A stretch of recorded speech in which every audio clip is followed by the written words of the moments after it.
আসসালামু আলাইকুম, আমি Mohammad Shahabuddin Patwari, junior instructor construction, ছাত্র পলিটেকনিক ইনস্টিটিউট কর্তৃক আয়োজিত প্রথম পর্বের অনলাইন ক্লাসের ইলেকট্রনিক্স টেকনোলজির সোশ্যাল সায়েন্সের ইতিহাসের অংশ থেকে একটি ক্লাস নিয়ে তোমাদের সামনে উপস্থিত হয়েছি। আমরা এখন ক্লাসটি স্লাইডের মাধ্যমে প্রেজেন্ট করব। তো আমার সাবজেক্ট হচ্ছে সোশ্যাল সায়েন্স, সাবজেক্ট কোড 658 রাখবো। আজকের আলোচনার বিষয়, আমরা যে বিষয়টা নিয়ে কথা বলবো সেটা হচ্ছে বঙ্গভঙ্গ আন্দোলন। তো বঙ্গভঙ্গ আন্দোলন কি, এই পার্টটা যদি আমরা আলোচনা করি বা পড়ি, এই পার্টটা পড়ার পরে আমরা জানবো বঙ্গভঙ্গ কি, আর বঙ্গভঙ্গের আয়তন বা বঙ্গভঙ্গ কোন অঞ্চলটাকে বলা হয়, বঙ্গভঙ্গ আন্দোলনের সূত্রপাত, কিভাবে বঙ্গভঙ্গ আন্দোলনের সূত্রপাত হয়। তো বঙ্গভঙ্গ আন্দোলনটা কি সেটা আমরা দেখি।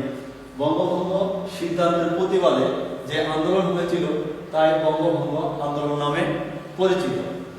বঙ্গভঙ্গ বাংলার ইতিহাসে একটি অতি গুরুত্বপূর্ণ অধ্যায়। 1905 সালের 6 জুলাই কলকাতা প্রেস প্রথম বঙ্গভঙ্গ প্রস্তাবের খবরটি প্রকাশিত করে।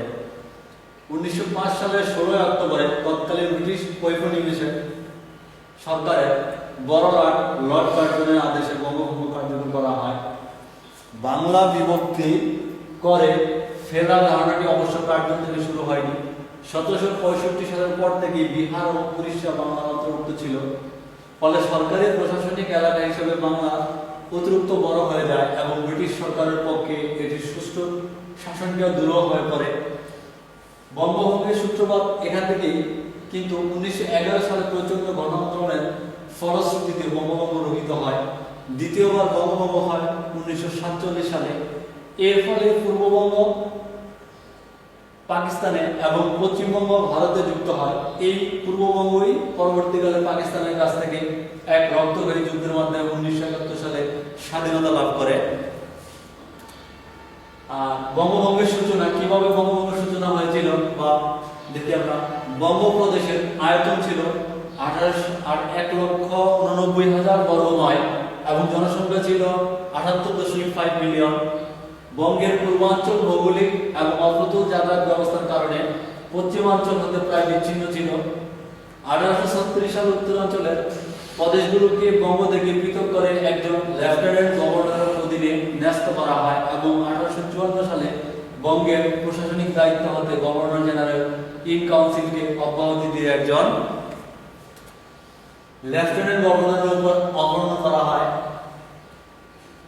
1874 সালে সিলেট সহ আসামকে বঙ্গ হতে বিচ্ছিন্ন করে চিফ কমিশনার শিপ গঠন করা হয় এবং 1898 সালে লুসাই পাহাড়কে এর সঙ্গে যুক্ত করা হয়। 1903 সালে প্রথম বঙ্গভঙ্গের প্রস্তাব সমূহ বিবেচনা করা হয়। ছোটলাট অ্যান্ড্রু ফ্রেডার বাংলা ভাগের নতুন ঘোষণা করেন। তখন বঙ্গ হতে চট্টগ্রামকে বিচ্ছিন্ন করা হয় এবং ঢাকা ও ময়মনসিংহ জেলা দ্বয়কে আসাম প্রদেশ অন্তর্ভুক্ত করার একটি প্রস্তাব ছিল।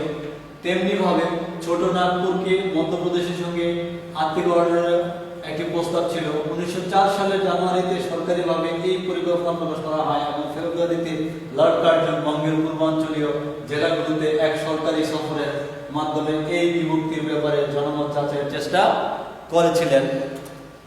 তিনি বিভিন্ন জেলার নেতৃস্থানীয় ব্যক্তিবর্গের সঙ্গে মত বিনিময় করেন এবং ঢাকা, চট্টগ্রাম ও ময়মনসিংহে এই বিভক্তির বিষয়ে সরকারের অবস্থান ব্যাখ্যা করে বক্তৃতা দেন।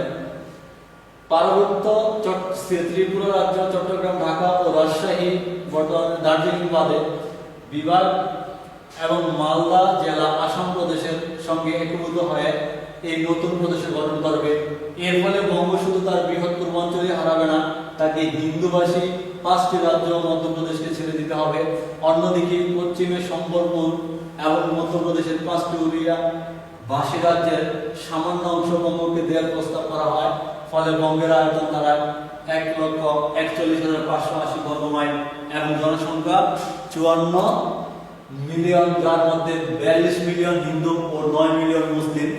নতুন প্রদেশটির নামকরণ করা হয় পূর্ববঙ্গ ও আসাম, যার রাজধানী হবে ঢাকা এবং অনুষঙ্গী সদর দপ্তর হবে চট্টগ্রাম। এর আয়তন হবে 1,06,540 বর্গ মাইল এবং জনসংখ্যা হবে 31 মিলিয়ন, যাদের মধ্যে 18 মিলিয়ন মুসলিম এবং 12 মিলিয়ন হিন্দু। এর প্রশাসন একটি আইন পরিষদ ও 2 সদস্য বিশিষ্ট একটি রাজস্ব বোর্ড নিয়ে গঠিত হবে এবং কলকাতা হাইকোর্টের এখতিয়ার বজায় থাকবে। সরকার নির্দেশ দেয় যে পূর্ববঙ্গ ও আসামের পশ্চিম সীমানা স্পষ্টভাবে নির্দিষ্ট থাকবে, সাথে সাথে এর ভৌগোলিক, জাতি, ভাষিক ও সামাজিক বৈশিষ্ট্যাবলীও নির্দিষ্ট থাকবে। 1904 সালের 17 ফেব্রুয়ারি লর্ড কার্জন পূর্ববঙ্গ থেকে অস্থায়ী ভারত সচিবকে লেখা এক পত্রে উল্লেখ করেছেন, বাঙালিরা নিজেদের এক মহাজাতি মনে করে এবং এক বাঙালি বাবুকে লাট সাহেবের গদিতে বসাতে চায়। বঙ্গভঙ্গের প্রস্তাব তাদের এই স্বপ্নের সফল রূপায়ণে বাধা দেবে। আমরা যদি তাদের আপত্তির কাছে নতি স্বীকার করি তবে ভবিষ্যতে কোনোদিনই বাংলা ভাগ করতে পারবে না এবং আপনারা ভারতের পূর্ব পার্শ্বে এমন এক শক্তিকে জোরদার করবেন যা এখনই প্রবল এবং ভবিষ্যতে বর্তমান বিপদের উৎস হয়ে দাঁড়াবে। কার্য ইতপূর্বে গৃহীত প্রস্তাবের সঙ্গে দার্জিলিং বাদে মালদহ সবপুর রাজশাহী বিভাগ এবং জুড়ে দেওয়ার প্রস্তাব করেন। এ প্রসঙ্গে ব্রিটিশ আমলা রিজলি মন্তব্য করেছেন, সংযুক্ত বাংলা শক্তিশালী, বিভক্ত বাংলা বিভিন্ন দিকে আকৃষ্ট হবে। কংগ্রেস নেতারা এই ভয় করেছেন। তাদের আশঙ্কা নির্ভুল এবং সেটাই এই প্রস্তাবের সবচেয়ে বড় গুণ। আমাদের অন্যতম প্রধান উদ্দেশ্য ব্রিটিশ রাজত্বের বিরোধী একটি সুসংহত দলকে টুকরো করে দুর্বল করে দেওয়া। ঢাকায় লর্ড কার্জন এক ভাষণে ঘোষণা করেন, মুসলিমদের হাতে গৌরব পুনরুদ্ধারের জন্য আলাদা প্রদেশ রচনায় তার লক্ষ্য। ছোট লাট, এন্ড্রু ফ্রেজার, ফরিদপুর ও বাকরগঞ্জ জেলার ইতিমধ্যে তৎপর চরমপন্থীদের নতুন প্রদেশে দমন সহজ হবে বলে মন্তব্য করেন। লর্ড কার্জন মূলের প্রস্তাবটি লন্ডন পাঠান। 1905 সালের ফেব্রুয়ারিতে ব্রিটিশ সরকারের ভারত বিষয়ক মন্ত্রী সেন্ট জন গডফ্রি জুনে এই প্রস্তাব সঞ্চালন করেন। সরকার তাদের চূড়ান্ত সিদ্ধান্ত ঘোষণা করে 19 জুলাই 1905 সালে এবং বঙ্গভঙ্গ কার্যকর হয় একই বছরের 16 অক্টোবর। অর্থাৎ বঙ্গভঙ্গ কার্যকর হয় 16 অক্টোবর 1905 সালে। এটা ছিল বঙ্গভঙ্গ কিভাবে উৎপন্ন হয়। এখন আমরা দেখি আন্দোলনের সূত্রপাত কিভাবে আসে।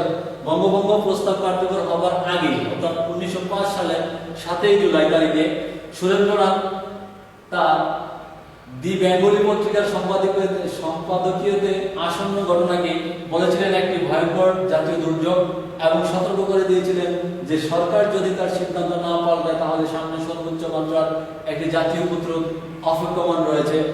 বাস্তবে এই ঘটনা এক প্রচন্ড রাজনৈতিক অস্থিরতা সৃষ্টি করে। পূর্ববঙ্গের মুসলিমদের এই ধারণা হয় যে নতুন প্রদেশের ফলে শিক্ষা, কর্মসংস্থান ইত্যাদি ক্ষেত্রে তাদের সুযোগ বেড়ে যাবে।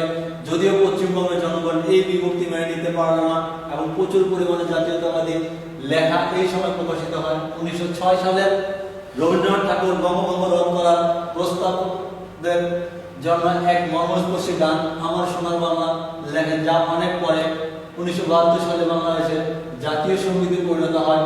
এই আন্দোলনের প্রাথমিক পর্যায়ে বৃহৎ বঙ্গের অধিবাসী বাঙালি হিন্দু মুসলমানদের চেতনার জাগ্রত জগতে আলোড়ন সৃষ্টির জন্যই কবিগুরু রবীন্দ্রনাথ অসংখ্য দেশাত্মবোধক সঙ্গীত রচনা, সুরারোপ ও চারণ কবিদের যত মিছিলে সেসব সঙ্গীত পরিবেশন করেন। 1905 সালের 16 অক্টোবর তারিখ থেকে ব্রিটিশ সরকারের ঘোষণা অনুযায়ী ওই আইন কার্যকর হওয়ার কথা। সুতরাং ওই তারিখে রাজধানী কলকাতায় হরতাল আহ্বান করা হয়।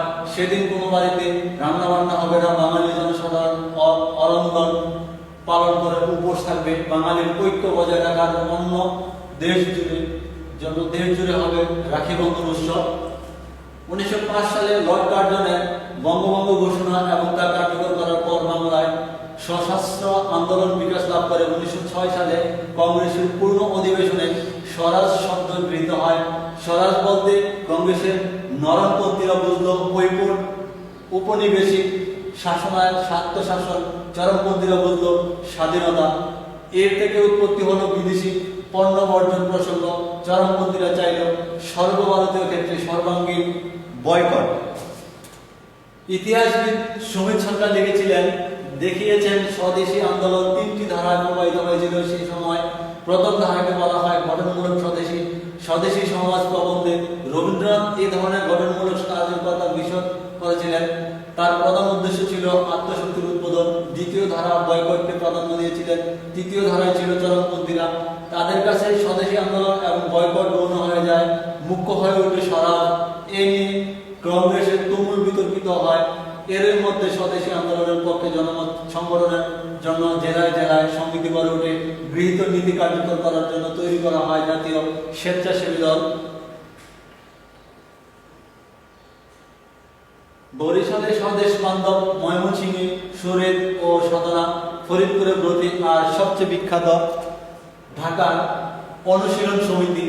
জেলা সমিতির অধীনে অনেক শাখা স্থাপিত হয়। কলকাতায় গড়ে ওঠে যুগান্তর নামে আরেক সংগঠন। এই দলের নেতা অরবিন্দ ঘোষ, সহদর বারিক ঘোষ তার সহযোগী। এরা অস্ত্র হিসেবে বোমা ব্যবহার চালু করেন। তো এই ছিল আমাদের আজকের আলোচনার বিষয়। আমরা যা কিছু দেখলাম তার মধ্যে বঙ্গভঙ্গ কি, বঙ্গভঙ্গের আয়তন বা অঞ্চল দেখলাম, আর বঙ্গভঙ্গ আন্দোলনের সূত্রপাত। পরবর্তী বিষয়গুলি আমরা পরের ক্লাস আলোচনা করব। তা আজকে অবশেষে সবাইকে ধন্যবাদ জানিয়ে এই মহামারী করোনা পরিবেশের বাসা আবদ্ধ থেকে পড়াশোনা সঠিকভাবে চালিয়ে যাওয়ার জন্য সবাইকে আহ্বান জানিয়ে আমি এখানে শেষ করছি। ধন্যবাদ সবাইকে।